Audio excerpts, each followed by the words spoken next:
ऐसी शादी आपने नहीं सुना होगा, कहानी को पूरा सुनकर जाना। राजपुर से चंदन नगर एक बस जा रही थी।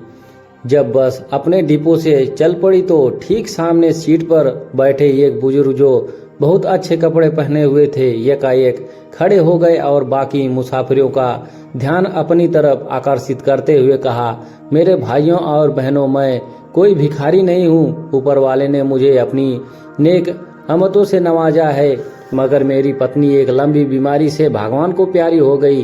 दुर्भाग्य से कुछ दिन पहले मेरी फैक्ट्री में भीषण आग लग गई। मैं इंपोर्ट एक्सपोर्ट का कारोबार करता हूँ। मेरा सभी माल जलकर खाक हो गया। फिर कुछ मुद्दत गुजरी तो मुझे दिल का दौरा पड़ गया। रिश्तेदारों ने जब ये महसूस किया कि इसके बुरे दिन आने लगे हैं तो उन्होंने भी हमसे किनारा कर लिया। डॉक्टरों ने मेरे बचाने की उम्मीद कम कर दी है। मेरी ये जवान बेटी है, मेरे मरने के बाद इसको कोई देखने वाला नहीं है रहेगा। कोई इसके आबरू को तार तार ना करे, यही गम ज्यादा मुझे खाए जा रहा है। और उस सख्त की हिचकी बंद हो गई और वो रोने लगा।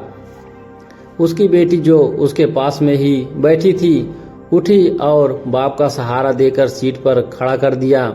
कुछ देर बाद बस की पिछली सीट से एक आदमी खड़ा हुआ और कहने लगा, मेरे दो बेटे हैं, एक डॉक्टर है, उसका विवाह हो चुका है, और दूसरा ये जो मेरे बगल में बैठा हुआ है इंजीनियर है। इसके लिए मुझे दुल्हन की तलाश है।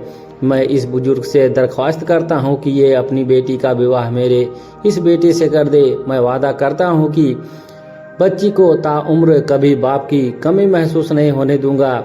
लड़का भी झट से खड़ा हो गया और उसने कहा, मुझे रिश्ता कबूल है, क्योंकि मैं अपने पिता का सम्मान करता हूँ। इतना सब होने के बाद बस में मौजूद एक सज्जन खड़े होकर कहने लगे, ये सफर बहुत सुहाना सफर है। विवाह जैसा एक शुभ कार्य हो जाए, वह भी सफर में, इससे अच्छी बात और क्या हो सकती है। अगर लोगों को ऐतराज ना हो तो मैं इन दोनों का विवाह करा दूं। सब कहने लगे, वाह वाह, क्या बात है हुजूर।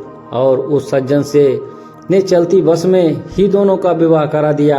बीच में से एक और साहब खड़े होकर कहने लगे, मैं छुट्टी पर अपने घर जा रहा था, अपने घर वालों के लिए लड्डू लेकर, मगर इस मुबारक अवसर को देखकर समझता हूँ कि लड्डू से यही सबके मुंह मीठा कराया जाए। दुल्हन के बाप ने ड्राइवर से कहा, ड्राइवर साहब 15 मिनट किसी जगह बस रोक देना ताकि सब मिलकर मुंह मीठा कर लें। ड्राइवर ने कहा, ठीक है बाबा जी। कुछ देर बाद जब अंधेरा होने लगा तो लड़की के बाप ने ड्राइवर से बस रोकने को कहा और सब मुसाफिर मिलकर लड्डू खाने लगे। लड्डू खाते ही कुछ क्षण बाद सब मुसाफिर सो गए। इसके बाद ड्राइवर और कंडक्टर जब नींद से जागे तो अगली सुबह के 6 बज रहे थे, मगर दुल्हन और दूल्हा और उनके दोनों बाप, वो सज्जन और लड्डू बांटने वाला शख्स बस से गायब थे। इतना ही नहीं बल्कि किसी मुसाफिर के पास ना घड़ी, ना चैन, ना बटुए, बल्कि कुछ भी नहीं था। और इस तरह सिर्फ इन 6 लोगों का ग्रुप पूरी बस को मुकम्मल और तौर पर लूट कर भाग चुका था। ज्ञान की बात है दोस्तों, कृपया बिन बुलाए, बिना सोचे समझे और बिना निमंत्रण के कहीं किसी भी विवाह में बाराती ना बने, नहीं तो गए काम से